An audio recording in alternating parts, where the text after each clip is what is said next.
started with Nairobi Hospital. Initially, I was seeing just the outside consultant, and I thought it was a dental problem.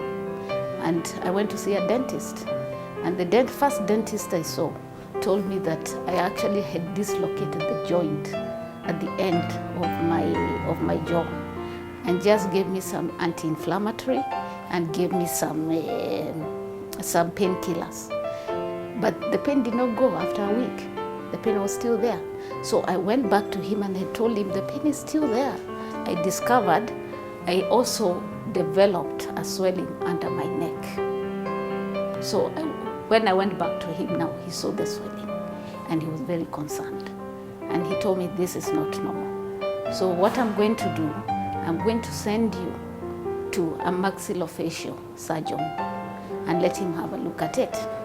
So I went to a maxillofacial surgeon. This surgeon is the one actually who decided to do a head scan. That is from there up to there. And that one I went to Nairobi Hospital. It was done. And when it was done, that's when they discovered the bone that is connecting here up to the jaw actually had all been eroded.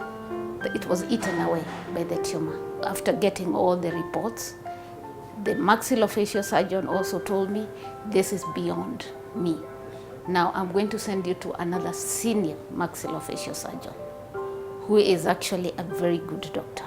And I went to him, and he looked at it, and he told me the bone, it has eaten, the disease has eaten the bone.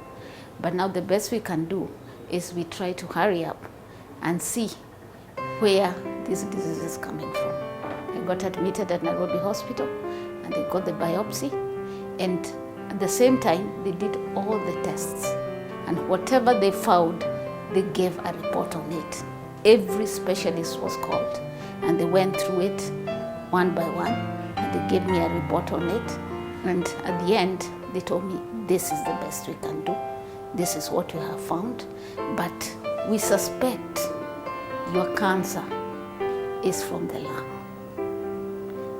Now, from the lung, I wasn't feeling sick at all. Initially, I came in with some pain when I got into the hospital. They told me I had pneumonia, but it wasn't pneumonia.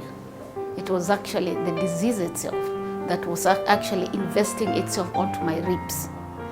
So at the end of the day, I had very many friends. I had my sisters, I had other members of the family who came in, and they all told me, I think you better seek for a second opinion. That's the time now they called Pathway International. They're the ones who connected me now to Apollo Hospital. A typical cancer patient going for treatment vis-a-vis in comparison with the international experience and our local experience is, number one is we have a limited number of oncologists in Kenya. We have, I would say, 10 oncologists, approximately 10 oncologists in Kenya, taking care of a population of 40 million people. So if you do a quick math, you'd say one oncologist for every 4 million people. And that said, Kenya is actually the hub for inbound medical travel. We have the best doctors. So people come from the region into Kenya. So even that one oncologist to 4 million people, that number would increase if you add the whole population of the region, if you add Uganda, Tanzania, and so forth.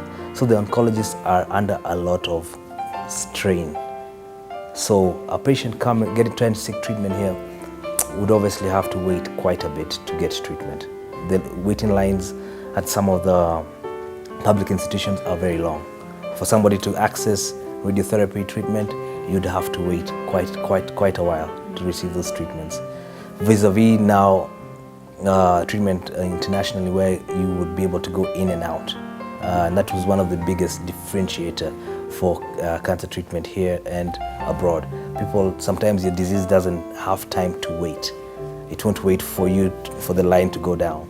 And hence some people would opt to travel out and get that treatment immediately. On our way when we came, it was very, very cold. I still remember the plane was very cold. That's the time now I started on the medical checkups. And for here, it's very easy. In Nairobi, we don't have the technology. That's why at the end of diagnosing the disease, they find it a bit difficult. Here, I came in, they told me the next day I had to go for the PET scan. And every part, it goes every part of your body, from head to the toe. It will tell them where the cancer cells are. So now they know that now when they put you for treatment, for radiology, they know you had a cancer, you had a cancer cell here, you had a cancer cell here, you had a cancer cell here. So they only target that area. They don't treat the whole body. They only treat where the cells are. Here is their technology is much higher. We still got a long way to go. And the cost here is not as expensive as Nairobi. We have very good doctors, excellent doctors, but they don't have this equipment. Yeah. So they get to a point whereby they can do only the best they can with what they have. Fast, the decisions are taken immediately with all the tests. And it's we have a board as well, a tumor board, where most of the doctors, we sit together, discuss on that patient's future. What do we do with this patient? How do we go across, treat this patient? After a joint consultation, then we take the decision and start the treatment. It is not a single approach, it's a joint approach towards the treatment. And that's why, and not every patient has to have a radiation or a chemotherapy or a surgery. It can be a combination of all or just a small permutation combination. So with this team of oncological, the doctors in the oncology department, we share our patients, treat them together, and then send them. Yeah. And then they've been supportive. Oh, very supportive. Oh yes, they call me, find out how is mommy doing. And I tell them I'm doing fine.